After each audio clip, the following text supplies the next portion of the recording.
ഇപ്പൊ റീൽസിന്റെ കാലല്ലേ, instant dopamine rising ആണ് നടക്കുന്നത്. അത് നമ്മൾ നാളെ തരും എന്ന് പറഞ്ഞത് കൊണ്ടൊന്നും കിട്ടില്ല. അവർക്ക് ഇപ്പൊ പഠിക്കുന്നു, ഇപ്പൊ തന്നെ റിവാർഡ് ചെയ്യപ്പെടുന്നു. അപ്പൊ അവർ ഓർമ്മയിൽ നിൽക്കാനുള്ള സാധ്യതയും കൂടും. കാരണം റിവാർഡ് വഴി അവർ ഏൺ ചെയ്യുന്നത് ബ്ലൂ കോയിൻസ് ആണ്. ആ ബ്ലൂ കോയിൻ വഴി അവർക്ക് സ്റ്റോറിന്ന് പല സാധനങ്ങളും വാങ്ങിക്കാൻ പറ്റും. എപ്പോഴും നമ്മുടെ മെമ്മറി എന്ന് പറയുന്നത് കണക്റ്റഡ് ആണ്, ഓരോ സാധനങ്ങൾ തമ്മിൽ കണക്റ്റഡ് ആണ്.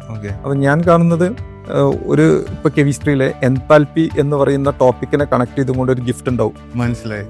ആ ഗിഫ്റ്റ് കിട്ടിയത് ഇതുമായിട്ട് കണക്ട് ചെയ്തുകൊണ്ടാണ്. അപ്പൊ അവർ പരീക്ഷയ്ക്ക് ഇരിക്കുമ്പോൾ അത് കണക്ട് ആവും. അപ്പൊ നമ്മൾ പലപ്പോഴും നോട്ട് എഴുതുമ്പോൾ വളരെ വൃത്തിക്ക് എഴുതിയ നോട്ടിൽ എന്തെങ്കിലും ഒരു സ്ട്രൈക്ക് മാർക്ക് എന്തെങ്കിലും ഉണ്ടെന്നുണ്ടെങ്കിൽ എക്സാമിനേഷനുള്ള അതാണ് നമുക്ക് പെട്ടെന്ന് ഓർമ്മ വരാറുണ്ട്.